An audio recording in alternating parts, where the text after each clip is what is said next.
Have you ever walked into an apple farm and felt like you're in another world? This is exactly what I'm feeling right now. Being an apple farmer, what I'm seeing here is quite a culture shock. I've never seen or even imagined this much amount of fruit on a tree.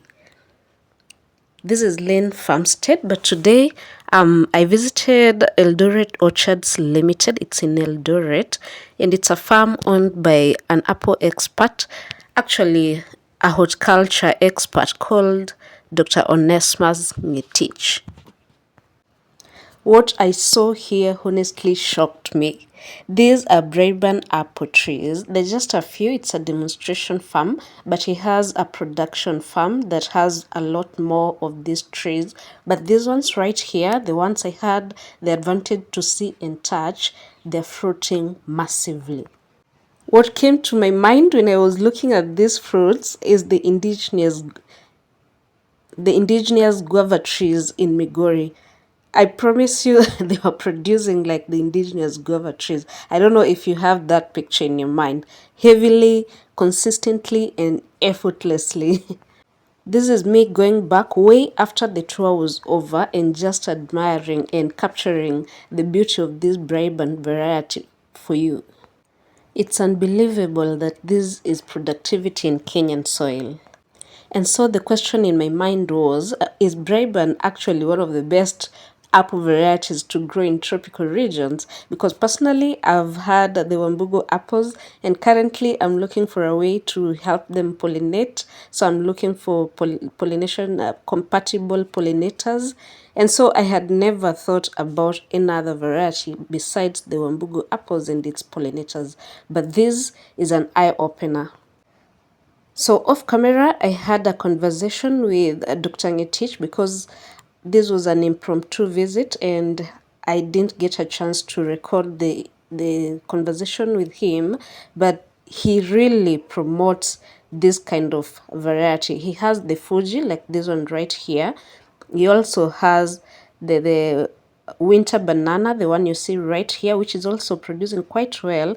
But this Brabban variety is the majority and it's the one that he promotes. And walking through this high altitude orchard with its cool breeze and the beautiful green apples that are just setting out, the baby apples, I had to agree with him. I mean, look at these. What caught my attention the most was the sheer number of fruits per tree. They were also uniformly shaped and the skins were quite clean. They didn't have signs of disease, and there was obvious massive conversion of flowers to fruits, with the majority of them actually having 5 or 6 per cluster. So according to Dr. Ngetich, the Fuji does not perform well in Eldoret, but I'm sure it does perform well in some other parts of the country, Kenya, and even the tropics. The winter banana productivity was almost similar to the Braeburn one, having massive productivity, but he mentioned that the fruits do not store really well because they have like a very low shelf life.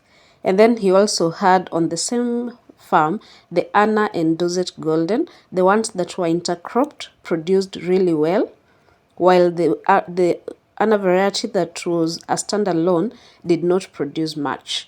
But again, he also did mention that the fruits for the Anna and the Golden Dorsett do not store well because they have a shorter shelf life. But the Brabban, he was excited about it. And what really stuck with me is he says the Brabban variety is the king of commercial apples. It's what he will recommend for you for commercial purposes because the shelf life alone puts it in another class. According to him, Brabban apples can stay up to 2 months in a cool, dry place without spoiling.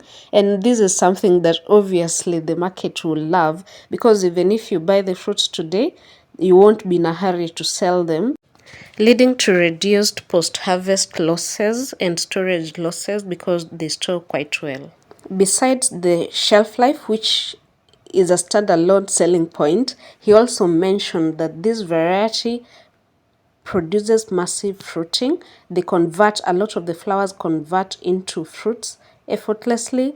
Maybe they do pollinate each other, but he has no other variety to pollinate this variety. So it's like it's more self-fertile than the other varieties. He also did mention that birds do not love this variety, the fruits, because they are not as tasty before ripe as the other varieties. And also they have a hard cover, which makes it hard for the birds to peck. And so the damage from birds is not as extensive on these fruits as the other fruits. In the excitement of the moment, I was he sold the idea to me, and I bought a few stems, a few seedlings of the Braeburn variety. But later I got to think, is it that they're doing well only in Eldoret, or do they do well in the everywhere in Kenya or the tropics? So I went into research to actually see if they actually do well across the board. Apparently, Brabban is originally from New Zealand, and it's a hybrid discovered in the 1950s, and research from global horticultural bodies revealed that it loves altitudes between 1800 and 2500 meters, cool nights, moderate daytime temperatures, and low humidity. If this describes your area, then you shall go for this variety. If I were in Eldoret, I will do a whole acre of this variety because this is massive. The circular shape of the fruits and also the pink red color is also loved so much in the market, which is also another selling point. Now, I really am not an expert, but I'm going to try and see how my 10 seedlings are going to perform in my farm before I can confirm that this actually does well in Migori as well. And I do not know if it will do well in your area, but it doesn't hurt to try, does it? All the best as you try. See you in the next one.